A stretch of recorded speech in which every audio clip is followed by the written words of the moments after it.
Para entender por qué la actual Comunidad de Madrid atrajo a los pueblos que se asentaron en ella, hay que pensar fundamentalmente en dos factores. Por un lado, su situación geográfica privilegiada y por otro, la abundancia de un recurso imprescindible para la vida como es el agua. Y estos dos factores fueron fundamentales en el pasado musulmán de Madrid, un Madrid que nació bajo la protección del Al-Ándalus y floreció regado por su riqueza cultural y sus fecundos arroyos. Madrid es como hoy la vemos, pero antes de nosotros ya la pisaron y la fundaron. Cuando los musulmanes llegaron y desde aquí defendieron su imperio. La primera muralla, esas atalayas, el Alcázar, la mezquita, la Medina y hasta la razón de por qué nos llamamos gatos tiene sabor árabe. Bienvenidos a Madrid. Hoy en Desmontando Madrid, desmontamos el Madrid andalusí.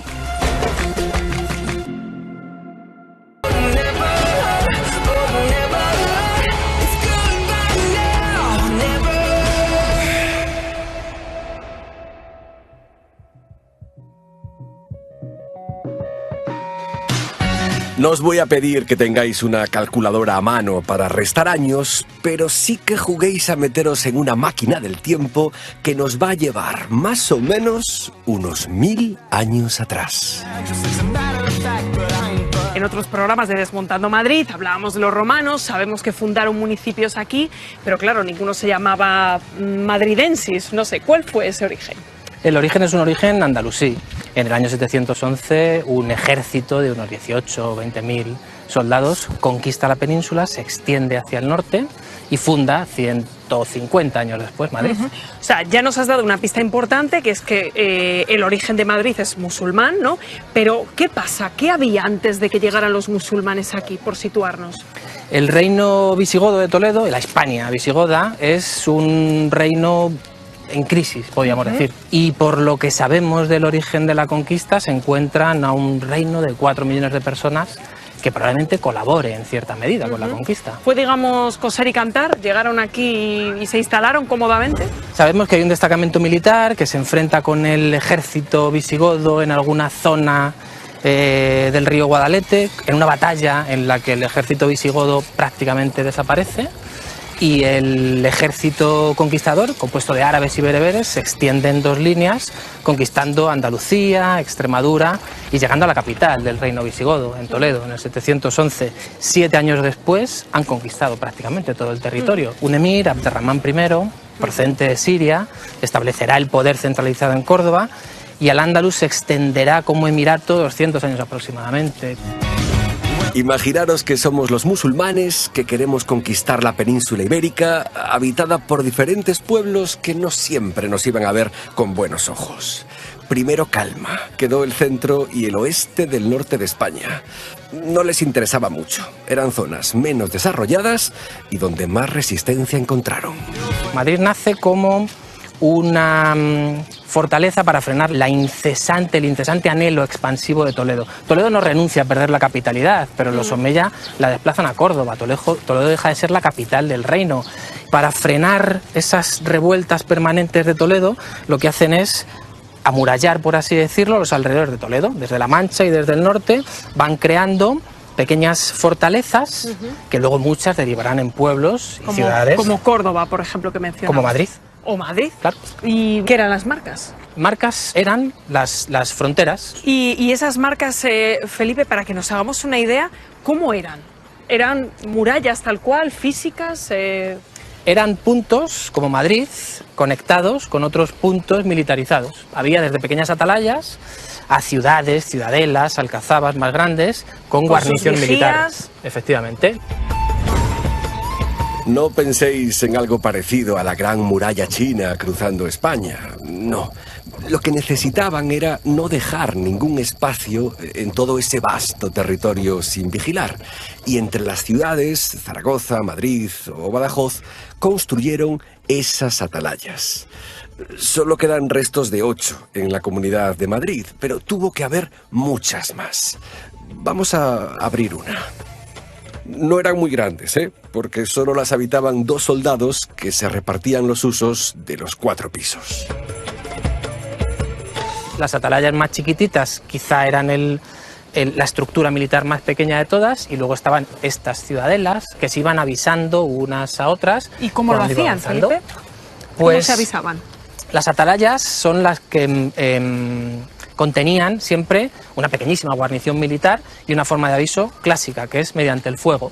Cuando hay luz, un humo que va avisando a otra, esa va avisando luego a otra, probablemente de una de ellas salga un jinete a caballo hacia la ciudadela más cercana, avisando ya a la guarnición militar. O sea que si veían fuego, algo pasaba allí, ¿no? O humo, algo pasa. Veis que estaban construidas en lo alto.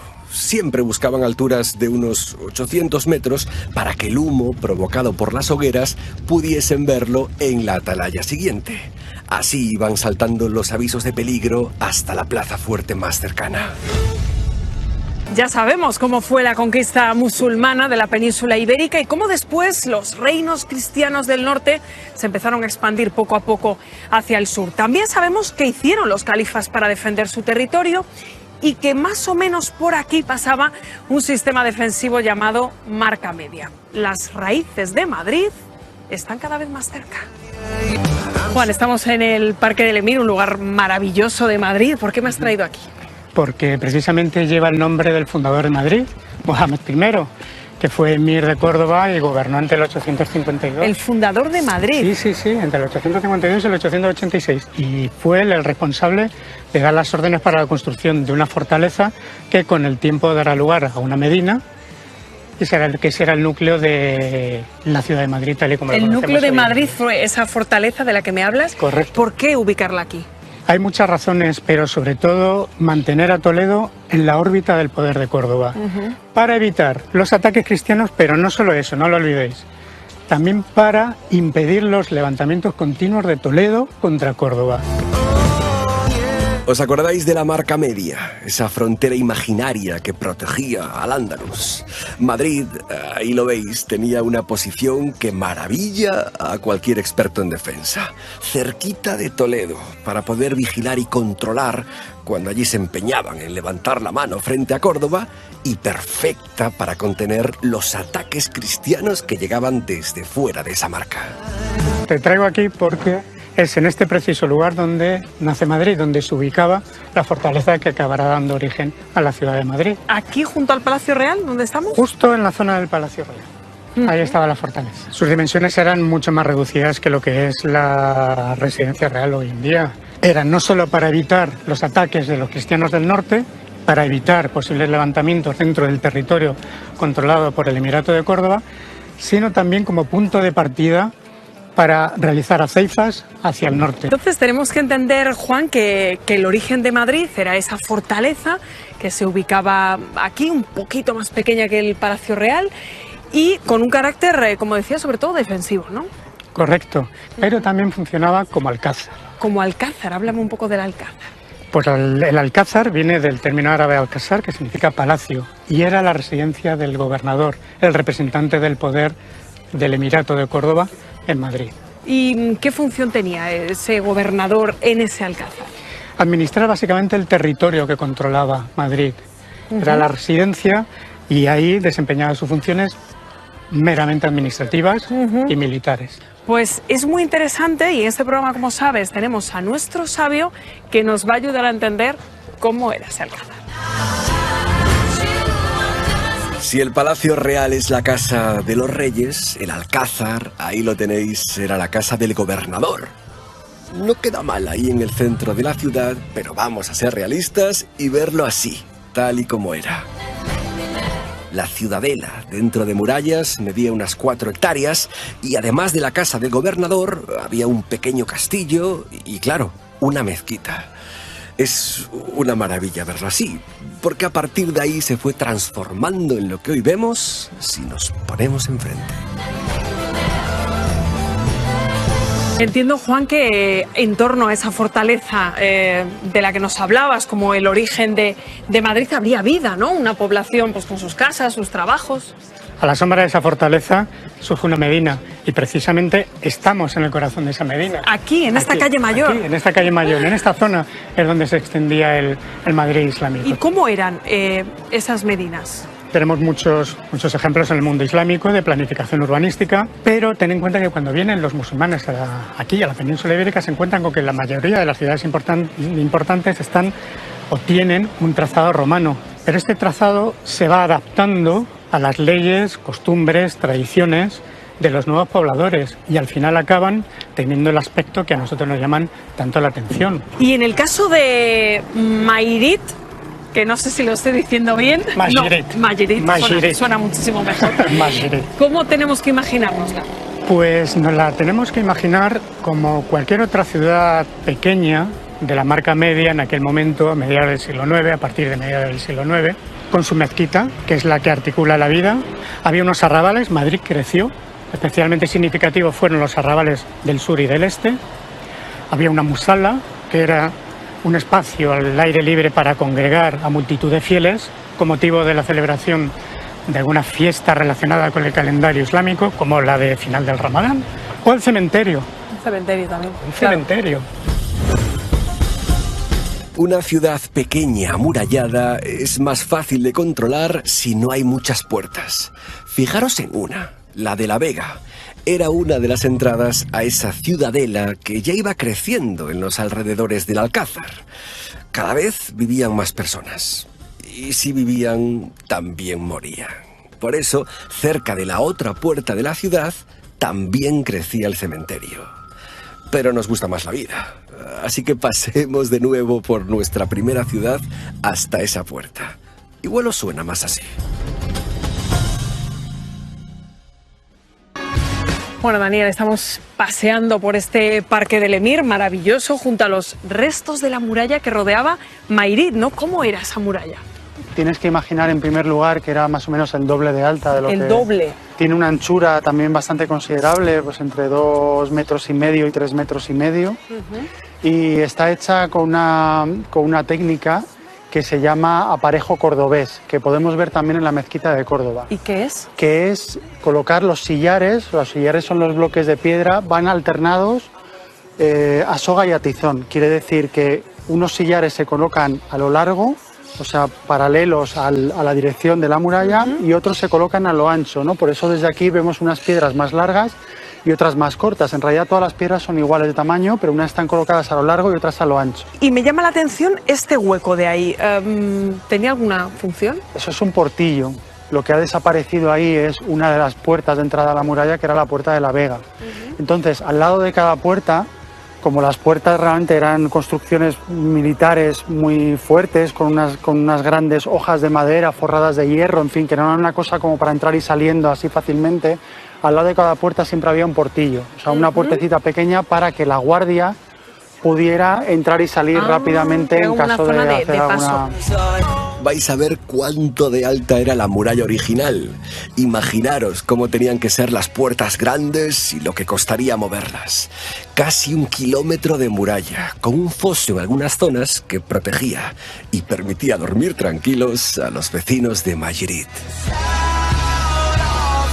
¿Y qué más aspectos curiosos tiene esta muralla? Por ejemplo, un arco vemos, ¿no? Sí, bueno, este arco realmente es posterior. Ves que la muralla tiene muchos remiendos y muchas cosas que son añadidos posteriores, porque la muralla realmente ya en época medieval perdió su función. Cuando los cristianos construyeron otra muralla para rodear una ciudad que ya entonces era más grande. Entonces la muralla islámica perdió su función y en gran medida fue reaprovechada para construir casas. O bien se desmontó para hacer otras construcciones, o bien se construyeron casas adosadas a la muralla. Entonces este arco que vemos ahí y algunos otros parches que vemos de ladrillo pertenecen a casas que estuvieron adosadas a la muralla. Aquí en concreto hubo 2 palacios, 2 casas nobles que se echaron abajo, se derribaron en los años 50 del siglo pasado, del siglo XX, y ahí se encontró la muralla, porque esta muralla no estaba a la vista, o sea, durante siglos estuvo oculta. Otra curiosidad de la muralla es que, como pasa con muchas construcciones de Madrid, precisamente porque se hicieron reutilizando piedras de la muralla, es que combina bloques de caliza y de pedernal, de sílex. La piedra que se usa cuando se hacía fuego con piedras, pues la piedra con la que mejor se hace fuego es el sílex, ¿no? Y entonces el antiguo lema de Madrid decía: fui sobre agua edificada, mis muros de fuego son.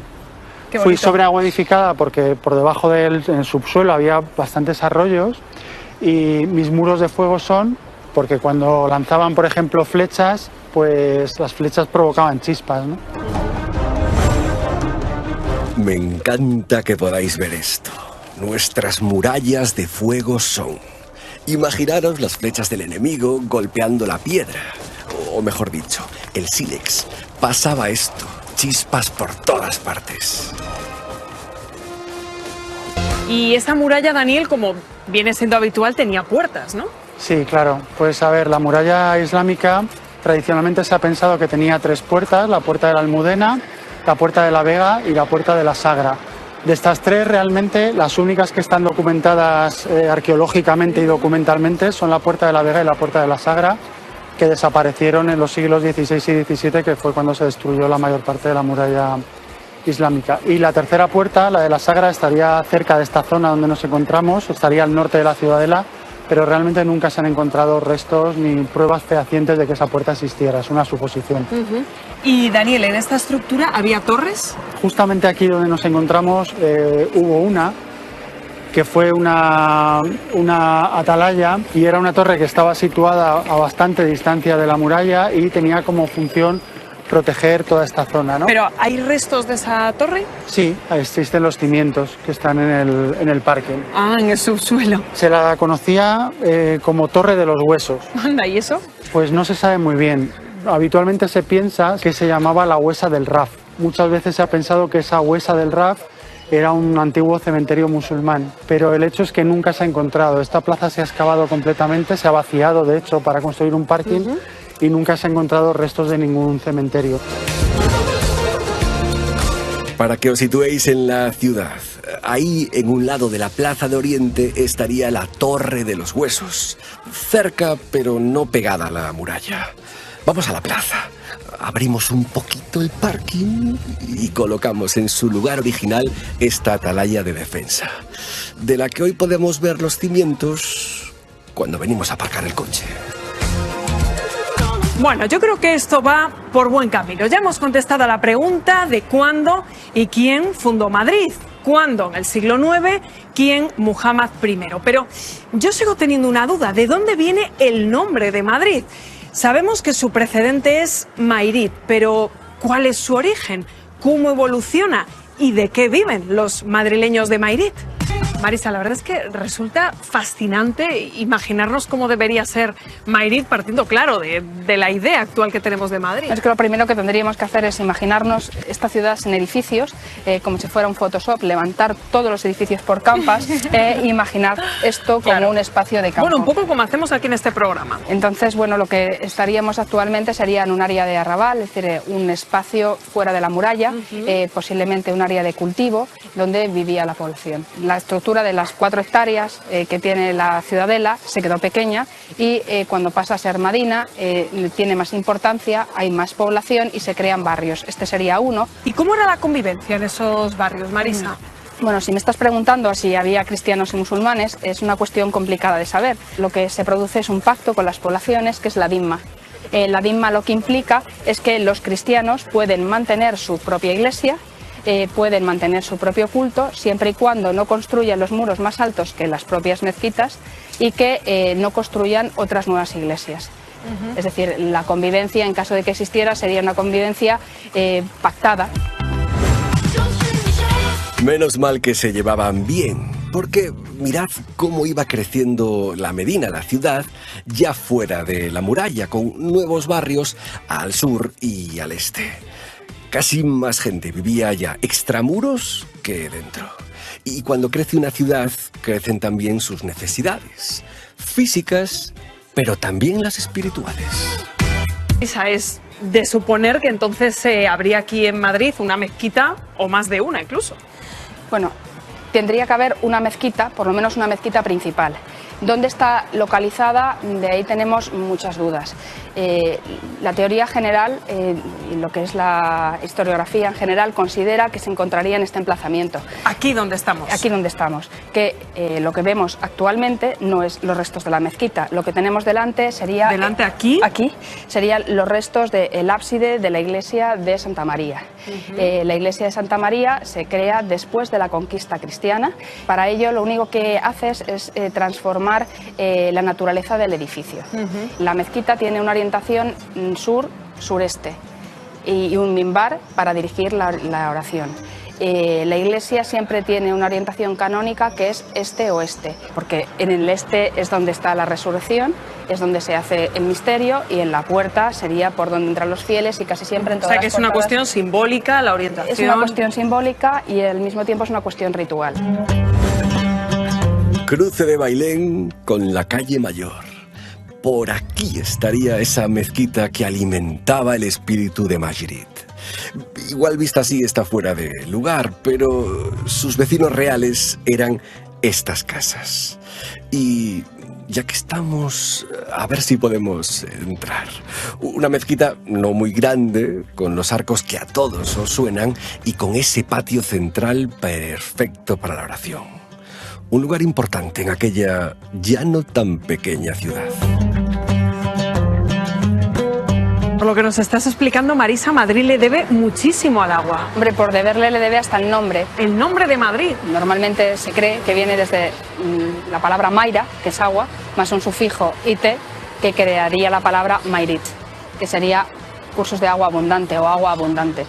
Es decir, esa sería la teoría más consolidada. Marisa, te decía antes que, bueno, pues que en este paisaje urbano donde estamos ahora resulta muy complicado imaginarse ese Madrid surcado por arroyos, pero por suerte en este programa, en Desmontando Madrid, podemos ver. Agua abundante es un nombre precioso para una ciudad. Y fijaros en los arroyos que cruzan Madrid hasta llegar al Manzanares. Ahí os enseñamos 3, pero hay otro que quiero que veáis así. El arroyo de la Fuente Castellana. Hoy no nos mojamos los pies en Recoletos, pero por ahí pasa. ¿Os imagináis que se hubiese conservado? Nuestra misión está cumplida. Hemos encontrado la mejor respuesta posible a la pregunta de Rubén sobre el origen de Madrid. Y de paso, hemos descubierto nuestro pasado andalusí con todo lujo de detalles que nos van a servir para apreciar mejor todo lo que nos rodea. Y podíamos habernos quedado aquí, pero a mí me gustaría saber qué fue de Mairit, porque al fin y al cabo lo llevamos en nuestro ADN. Bueno, Rafa, la sociedad andalusí, digamos que vivía con relativa tranquilidad, pero sus dirigentes tenían tendencia a la guerra, ¿no? Como todos los reyes medievales.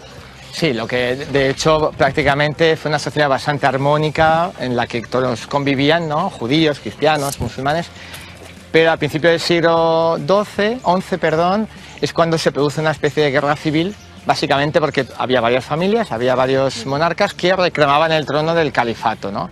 Y eso crea pues unas fricciones y la desaparición futura del califato en los pequeños estados taifas. Prácticamente llegó a haber hasta 35-40 en su inicio, pero a mitad del siglo prácticamente quedaban 7-8, porque lo que sucedió fue que los estados taifas grandes, Sevilla, Toledo, Badajoz, se iban comiendo a los débiles. Lo vamos a entender muy rápido si nos fijamos en esas líneas que estamos pintando en el mapa. Se fueron separando territorios y corazones. Cada uno decidió que lo suyo era mejor que lo del vecino y se pelearon. Y se multiplicaron los reinos de taifas. Mientras las taifas se iban dividiendo y tenían poder prácticamente efímero, los cristianos iban uniéndose. ¿Qué hicieron? Cuando los ahogaron económicamente, cuando los asfixiaron económicamente, entraron poco a poco a conquistarlo de una forma militar. Y claro, en ese caso nos encontramos con que hubo un monarca principal, que fue Alfonso VI, que, respaldado también por la Iglesia, fue el que inició un poquito esa conquista de territorios que no reconquista, porque, por ejemplo, en el caso de Madrid fue una ciudad de creación nueva, no una ciudad fundada por musulmanes. Tú no puedes reconquistar lo que no existe. Es un concepto que tenemos es leyenda, y mucha. ¿Cuál? A ver, la de los gatos madrileños, esa es la famosa leyenda. La de los gatos, La a de ver, los cuéntanos. gatos. Viene a decir que en el año 1085, un soldado que acompañaba a Alfonso VI, un soldado muy valeroso y joven, coge una daga y decide escalar la muralla islámica, y cuando llega a la parte superior cambia la bandera de la media luna, que no existía, por una bandera cristiana. Entonces, impresionado, Alfonso VI dice, vaya, este hombre ha escalado como un gato. Y él dice, vale, pues voy a adoptar el apellido Gato prácticamente como si fuera un título nobiliario. Claro me hago que mi sí. escudo, mi dálica, lo que sea, ¿no? Qué bueno. Estamos todos ahora haciendo cuentas a ver si somos gatos o gatillos. La leyenda es preciosa y nos encanta imaginar a ese joven y valiente soldado trepando a la muralla para culminar la conquista de Madrid. Bueno, a lo mejor la historia no fue así, pero nos encantaría trepar así de rápido. Y Rafa, una vez que Madrid pasa a manos cristianas, ¿qué ocurrió? Sucedió lo que en muchas ciudades del Andaluz. Los cristianos ocupan la ciudad amurallada y los musulmanes son expulsados, digamos, fuera de las murallas. En este caso se vinieron a vivir aquí. Crea básicamente la morería, ¿no? Que es el lugar donde vivían Ese es el ellos. barrio en el que estamos ahora aquí, ¿no? Exactamente. O sea, se les expulsa sin contemplaciones, por lo que dices, ¿no? No sabemos muy bien si fue una expulsión al uso o directamente se les conminó a, bueno, venga, pues iros a vivir aquí, y ellos lo decidieron, ¿no? Más bien pudo ser lo segundo.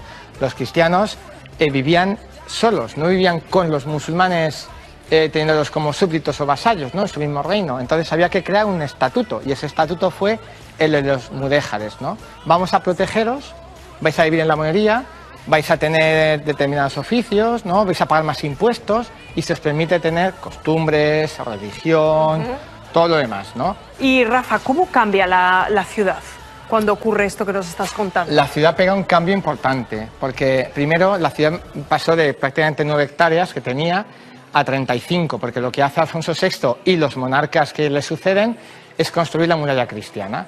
Y esa muralla lo que hace es incorporar todos los pequeños arrabales que habían surgido después, ¿no? Desde la conquista, que fue a finales del siglo XI, ese siglo XII, prácticamente no tenemos documentos, no sabemos qué pasó. Pero sí que en 1202 tenemos el Fuero de Madrid. Y el Fuero de Madrid lo que da un poquito las normas que rigen la ciudad. De este nuevo régimen, ¿no? Exactamente, el estatuto, cómo se regula la vida ciudadana, cuáles son las leyes, ¿no? A partir de ahí es cuando Madrid pasa ya de ser una Medina andalusí que había sido en su momento a ya no ser solamente una pequeña ciudad dentro de Castilla, sino una ciudad de un tamaño medio, ¿no? Ojo, que acaban de decir algo muy importante. Los cambios en las ciudades no son de un día para otro. En ese siglo XII, que no se sabe muy bien qué pasó, lo más probable es que los musulmanes fueran dejando el interior de la muralla para vivir en ese nuevo barrio para ellos, en la morería, y convertirse en mudéjares. Y que los cristianos que vivían en los arrabales del sur se fueran acercando al centro, dentro de murallas. Y os acordáis que allí había una Medina, el lugar del culto musulmán. Pues había, porque pronto la cambiaron por una iglesia cristiana. Bueno, Rafa, 1000 años, digamos que fue tiempo suficiente para borrar todas las huellas islámicas aquí en Madrid, ¿no? Prácticamente desapareció todo, y sobre todo a partir de la capitalidad imperial. En 1561 Madrid es una ciudad de prácticamente la capital más importante del Imperio Católico, y había que crear una nueva villa acorde a esos tiempos, Y eliminar esas huellas, ¿no? Y eliminar ¿Y qué esas se huellas. hizo, Rafa, para borrar todo ese pasado? Por un lado, lo que se hizo fue destruir todo aquello que fuera andalusí. Las poquitas construcciones que habían sobrevivido se destruyeron, ¿no? Por ser austeras y por ser islámicas. Y por otro lado, se hizo una operación brutal de marketing, de propaganda de la época, para situar a Madrid con un pasado legendario que nunca tuvo, ¿no? Para generar una historia nueva, ¿no? Exactamente. Ahí, Rafa, ¿qué leyendas surgen? Es tremenda la cantidad de leyendas. Ahí nos encontramos, principalmente con la de la Virgen de la Almudena, ¿no? ¿Cuál es? La Virgen de la Almudena, que es la patrona de Madrid, se dice que en el año 712 los cristianos que estaban en la ciudad escondieron una imagen, y 400 años después, esa imagen que había estado escondida en una supuesta muralla cristiana, pues Alfonso VI la descubre. problema, que es que nada de lo que sucedió, evidentemente, tiene ninguna base, porque no había cristianos, no había muralla. Es extraño que hubiera una virgen, pero lo que había que hacer era crear una nueva historia para Madrid, sobre todo de base católica fuerte, para que Madrid fuera, digamos, la capital imperial de defensora de la fe católica, ¿no? Todo lo que hay es una cuestión de fe, porque históricamente no hay ninguna base, todo es inventado. Vale, aceptamos que es una leyenda, que no es real. Pero es que nos encantaría que fuese cierto, y que al romper esa muralla cristiana que no existía, apareciese una Virgen de la Almudena en su interior. Este es nuestro regalo en el Desmontando Madrid a uno de los mitos fundacionales de nuestra ciudad. La leyenda cuenta que las cavas no eran más que pasadizos desde donde los musulmanes escapaban para salir camino hacia Toledo, por ejemplo, pero no era eso. Las cavas eran fosos que rodeaban el perímetro de la muralla cristiana y que, claro, hoy en día han llegado aquí con la cava alta, la cava baja, la cava de San Miguel, ¿no? Que son esos recuerdos que tenemos de ese sistema defensivo. Era una muralla más potente y más fuerte que la muralla musulmana. A ver si tenéis buena memoria. ¿Os acordáis de la primera muralla de Mayirit, la musulmana que nació con el Alcázar? Pues la cristiana, ahí la vais a ver, era muchísimo más grande. Tenía unas 130 torres y un foso que la rodeaba. Para que la comparemos con algo real, pasaba por aquí. En nuestro viaje por la huella del Al-Ándalus en Madrid hemos descubierto los tesoros islámicos y mudéjares que tenemos en la región. No sé a ustedes, pero a mí me ha sorprendido la huella del Al-Ándalus que tenemos en Madrid. Y ahora ya solo me queda emplazarles al siguiente capítulo de Desmontando Madrid.